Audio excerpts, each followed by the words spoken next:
To je presne to, čo som myslel. Presne to. Aj ja si to myslím, ale podľa mňa to v praxi nebude fungovať. Chápeš?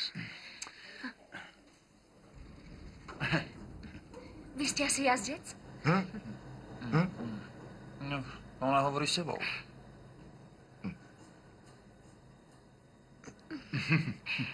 Akú triedu jazdíte? Triedu. A to má byť čo? Na čom jazdíte?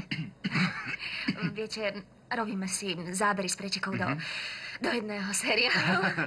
No a tak mi napadlo, že vás použijem. Jak chcete ma použiť? No, jazdím na...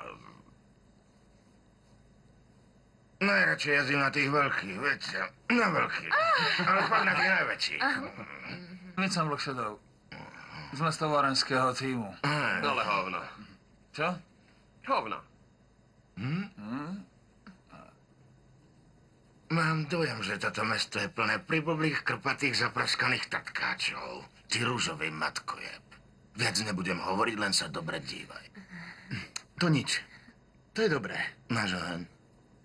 Čo? Nie. Nie. Nie. Ty mi neveríš, čo? Čo? Neuškrnaj sa. Neboj sa, poznám ich. Len ma provokuj, ty smrad, len ma ďalej provokuj. Chceš urobiť to, tak ho urob na mňa. Na mňa.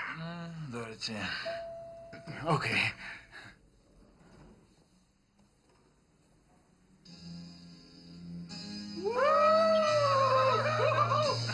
Prídu policajti! Ty debil, pôjdu po tebe poliči!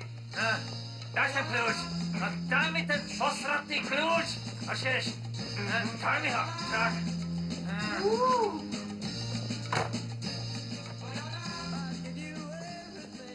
Otvor mi.